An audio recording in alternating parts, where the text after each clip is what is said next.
Je sais pas qui ici parmi vous a déjà entendu le mot intentité. Hein? Ça vous dit quelque chose? Non, pas du tout. C'est un village. Intentité. Blanc, il n'a pas touché. Non. C'est ça. Je n'ai pas peut-être une idée de ce que ça peut vouloir dire. Un village dans le groupe. Alors, je plaisante, j'ai inventé ce mot hier en préparant en fait. Non, c'est un mélange en fait entre le mot intégrité et puis le mot identité. Et puis c'est un petit peu de ça qu'on va parler aujourd'hui. Donc voilà. Et puis pour commencer, on va peut-être plus parler de l'intégrité, qu'est-ce que ça veut dire. Alors dans le dictionnaire, dans le Larousse ou comme ça, on peut trouver que c'est une qualité de quelqu'un, de son comportement ou d'une institution aussi, qui est honnête, qui se montre scrupuleux, aussi dans les questions d'argent ou d'intérêt. Et puis c'est quelqu'un qui agit ou parle conformément aussi à sa pensée, à ce qu'il pense. Et puis c'est quelqu'un qui est de bonne foi, quelqu'un qui agit selon ce qu'il pense, et puis qui agit avec droiture et loyauté. Et puis il y a aussi un peu une deuxième signification de ce mot qui est très intéressante, c'est état de quelque chose qui a toutes ses parties, qui n'a subi aucune diminution, aucun retranchement, qui a conservé sans altération ses qualités, son état originel. Et puis on retrouve directement ça après dans le dictionnaire biblique. En fait, l'intégrité, c'est une qualité d'une personne qui est irréprochable et sans défaut. Alors ça met un peu la pression, mais je trouvais intéressant de voir dans le dictionnaire, on va dire de ce monde, voilà. C'est vrai qu'il y a ce côté de quelque chose qui est entier, quelque part qui n'a pas subi de dégâts. Puis dans le dictionnaire biblique, c'est la même chose, mais pour une personne. Et puis, c'est vrai que comme ça, on se dit, ah, est-ce que moi je suis sans défaut? Ah, je crois pas trop, là. Mais bon, je vais vous rassurer tout de suite, c'est vrai qu'on l'a vu même dans les chants tout à l'heure. C'est vrai que c'est vraiment par Dieu, et puis par la grâce en Jésus, que c'est possible d'être restauré, et d'être entier. Je sais pas, vous avez déjà peut-être tous entendu aussi cette expression, ah, lui il est entier, ou comme ça. Je sais pas si ça vous dit quelque chose. Voilà. Je pensais juste à cette expression-là aussi. Et puis, voilà. Puis dans la Bible, l'intégrité, ça montre aussi un attachement ferme et fort à la justice. Et puis, quand on regarde aussi comment ce mot est utilisé dans la Bible, et puis les exemples aussi de personnes citées comme intègres, comme étant intègres, notamment David, Noé, Job. Si on regarde un peu plus leur vie, on comprend qu'être intègre, en fait, c'est avant tout être profondément attaché à Dieu. Et puis être profondément attaché aussi à son projet, et puis à ce que Dieu désire accomplir par nous aussi, dans notre vie. Voilà. Donc lorsqu'on parle d'intégrité, moi j'ai vu un peu trois facettes, on va dire, ou trois aspects qui sont, vous allez le voir, un peu liés les unes aux autres, mais il y a quand même un peu des différences. Il y a en fait l'intégrité face à Dieu, l'intégrité face aux autres, voilà, et puis l'intégrité aussi face à soi-même. Et puis c'est ça qu'on va voir ensemble ce matin. Voilà. Et puis, voilà, je crois vraiment que le seul chemin vraiment pour grandir dans notre intégrité, c'est, encore une fois je le dis, de s'approcher de Dieu aussi en toutes circonstances. Lui partager notre cœur, lui partager nos joies, nos peines, et puis avoir cette connexion avec lui. Puis voilà, que lui aussi puisse nous partager quelque part ses joies, ses peines. Et puis aussi, voilà, chercher à, on l'a vu aussi dans le chant, réjouir son cœur, et puis chercher à qu'est-ce qui réjouit son cœur.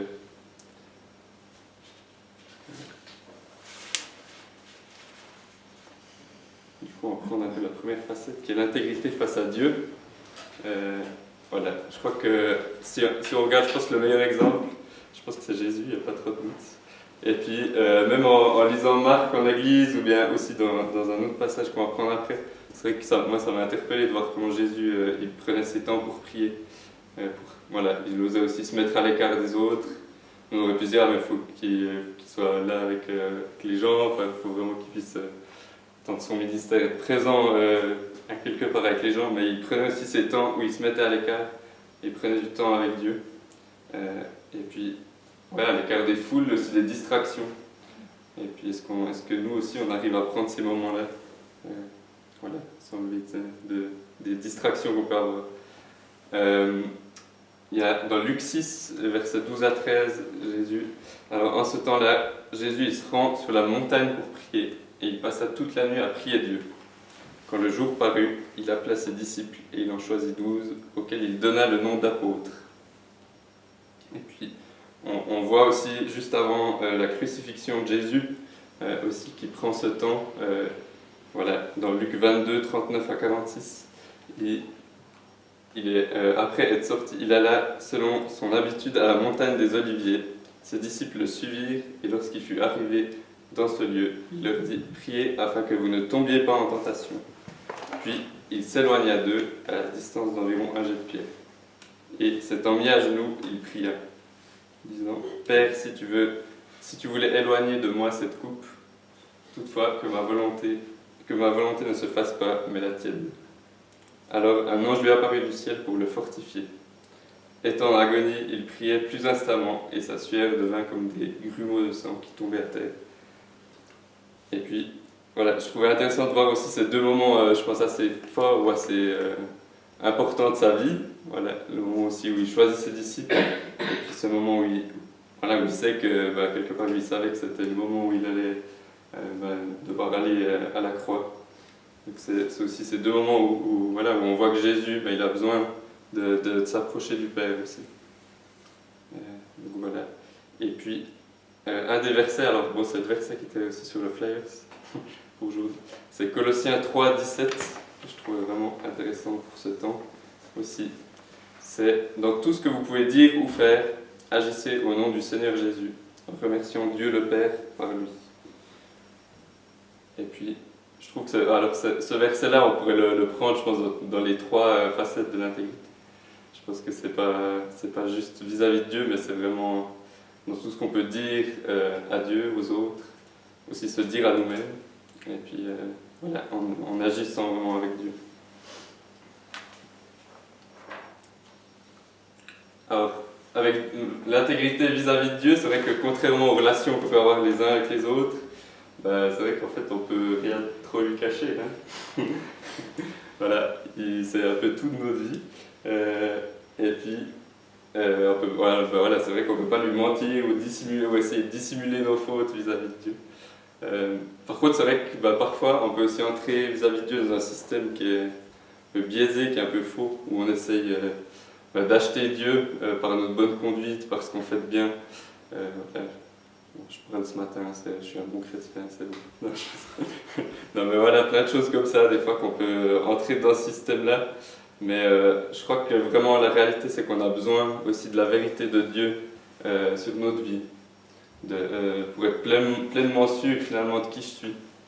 Et c'est pour ça que la Bible, elle nous donne déjà aussi pas simplement de réponses, elle nous dit que je suis créé à l'image de Dieu, elle nous dit que je suis unique, précieux, précieuse, que je suis aimé par sa grâce, désiré aussi, tu en parlais avant, Michael, c'est con, j'ai oublié ton prénom. Voilà, elle nous dit que je suis désiré, et puis plus encore que je lui appartiens, que je suis son fils, sa fille. Et puis ça c'est fort, hein, on l'a vu aussi dans les chants tout à l'heure. Voilà. Dieu, c'est vrai que c'est notre Père. Et puis, donc pour la deuxième facette de l'intégrité face aux autres, je pense que c'est justement une clé de savoir qui on est, à quelque part, qui je suis, pour être intègre vis-à-vis des autres aussi. Voilà, je vais les dire ici, mais il y a 4 différentes influences qui influent notre opinion qu'on a de nous-mêmes. Il y a ce que les autres pensent ou disent de nous. Voilà. Il y a ce que nous pensons que les autres pensent de nous. Ça, c'est assez fort. Hein. Des fois, on peut vite être là, ah ouais, lui, il pense sûrement qu'il doit se penser ça de moi, ou comme ça. Et puis du coup, c'est toutes des choses des fois qui influencent sur comment on se voit. Et puis des fois, après, on essaie de prendre un peu un chemin, un peu un détour, ou d'être qui on n'est pas finalement. Hein. Je ne sais pas si vous voyez ce que je veux dire. Donc voilà. Il y a la troisième chose, c'est ce qu'on pense de nous-mêmes. Alors des fois, c'est un peu lié aussi aux deux premières, peut-être. Mais voilà. Finalement, comment je me vois moi-même. Et puis la quatrième, c'est ce que Dieu sait et dit de nous. C'est là où c'est différent, c'est que les 3 premières, ça se passe un petit peu dans les pensées, un peu dans les réflexions. Mais Dieu, il sait et puis il dit de nous, justement qu'on est aimé, qu'on est précieux, et toutes ces choses-là. Et puis la question, on y reviendra à la fin, mais la question est de savoir quelle opinion domine mes pensées. Voilà, sur ces 4. Et puis l'intégrité face aux autres, eh ben, c'est aussi se montrer tel qu'on est. Ça demande parfois du courage. Et puis ça peut aussi faire peur. Hein. Des fois, on a peut-être peur enfin, que les autres sachent finalement qui on est vraiment, tout, voilà, aussi dans nos faiblesses aussi. Et puis pour ça, justement, je crois vraiment qu'on doit se rappeler de notre identité et puis qu'on est choisi par Dieu, justement. Voilà. Et puis, ouais, vraiment, Dieu nous rappelle ses vérités et puis par sa parole aussi. Dieu c'est le seul qui est capable de nous voir tel qu'on est complètement vraiment aussi.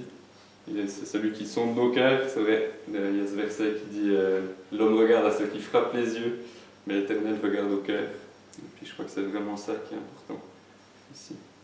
Ce matin, je ne veux pas dire qu'il n'y a que Dieu qui peut nous dire des choses dans notre vie. Hein. Je crois qu'il y a, parfois il y a aussi Dieu utilise aussi des personnes pour parler dans nos vies, puis aussi ramener une vérité dans nos vies. Et je crois que c'est aussi juste dans ce sens-là.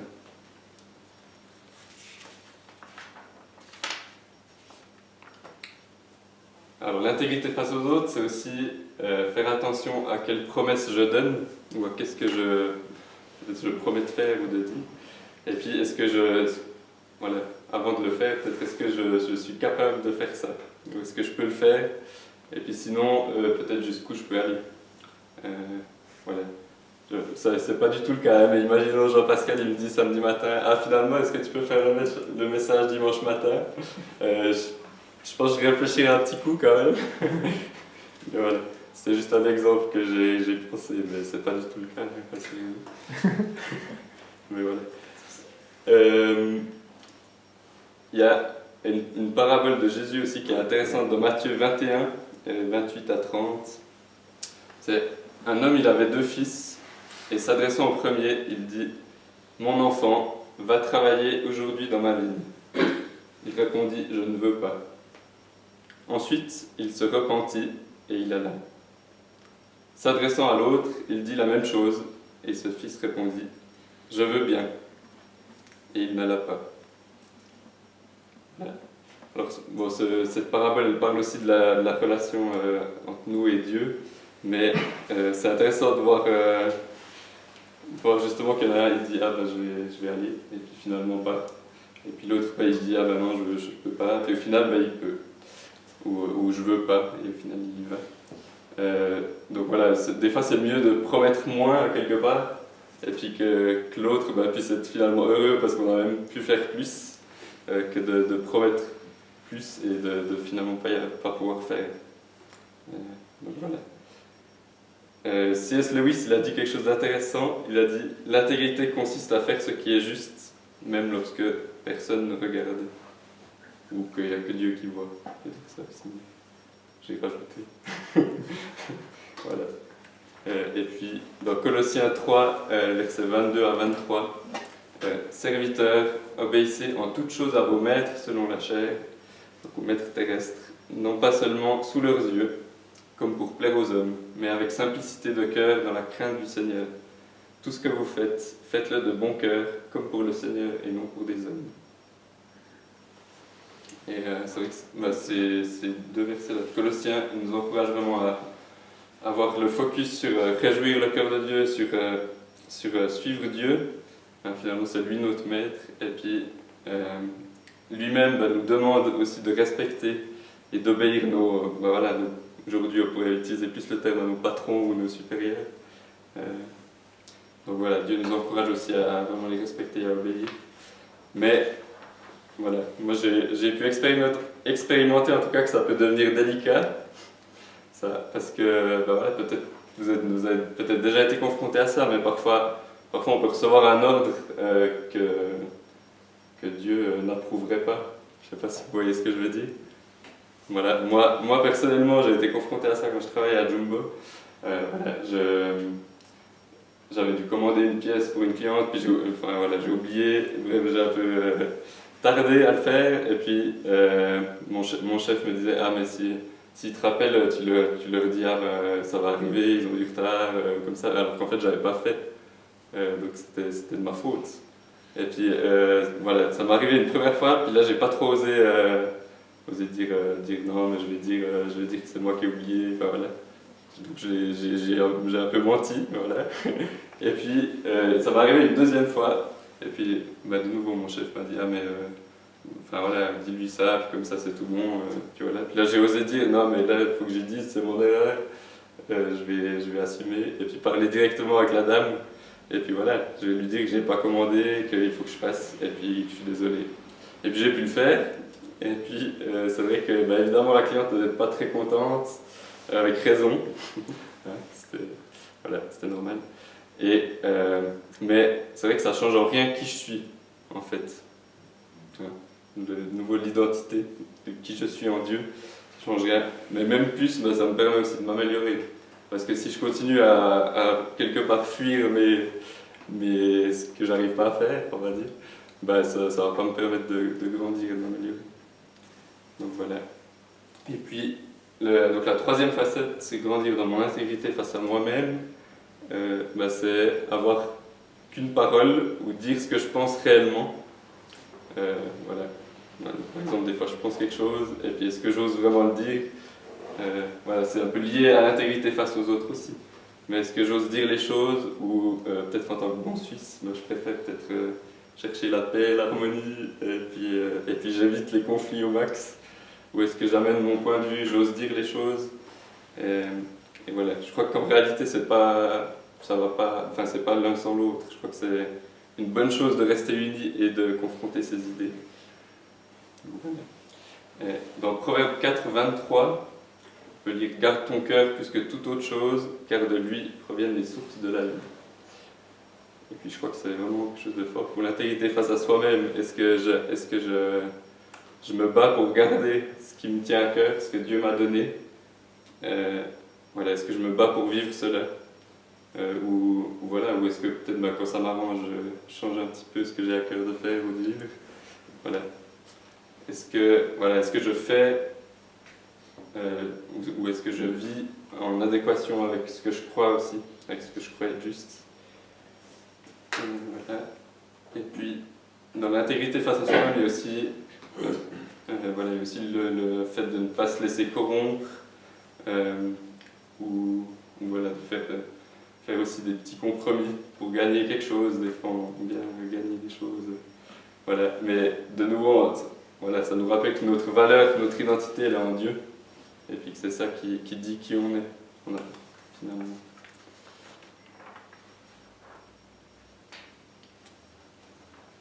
Voilà, ça va, voilà, vous arrivez à suivre. Mais t'as tout bientôt fini, ça va. Et puis, j'ai juste vu 3 clés aussi, 3 choses importantes pour grandir aussi dans l'intégrité ensemble. Je pense que la première, c'est justement s'approcher de Dieu, garder les vérités que Dieu dit sur nous. La deuxième, je dirais, c'est regarder son propre cœur, voilà, faire un check avec Dieu, où est-ce que j'en suis. Voilà. Et puis la troisième, avoir peut-être quelqu'un avec qui on est redevable sur notre intégrité, que ce soit un ami, ou peut-être même dans la famille, peut-être c'est encore plus défiant, mais voilà. Et puis, donc voilà, et puis il y a donc ces 4 différentes influences sur l'opinion qu'on a de nous-mêmes. Je vais juste les reprendre une fois et puis après on pourra partager ensemble en petit groupe. Donc il y a ce que les autres pensent ou disent de nous. Il y a ce que nous pensons que les autres pensent de nous. Ce que nous pensons de nous-mêmes. Ce que Dieu sait et dit de nous. Et puis du coup la question c'était, voilà, parmi ces 4, peut-être quelle opinion domine mes pensées, qu'est-ce qui prend le dessus. Et puis, voilà, dans ce même optique, peut-être quel regard j'ai sur moi, comment Dieu me voit, et qu'est-ce qu'il dit de moi. Et puis je vous propose de prendre ce temps en petit groupe maintenant, peut-être on peut faire des groupes de 2 ou 3, voilà, et puis juste partager par rapport à ça. Voilà.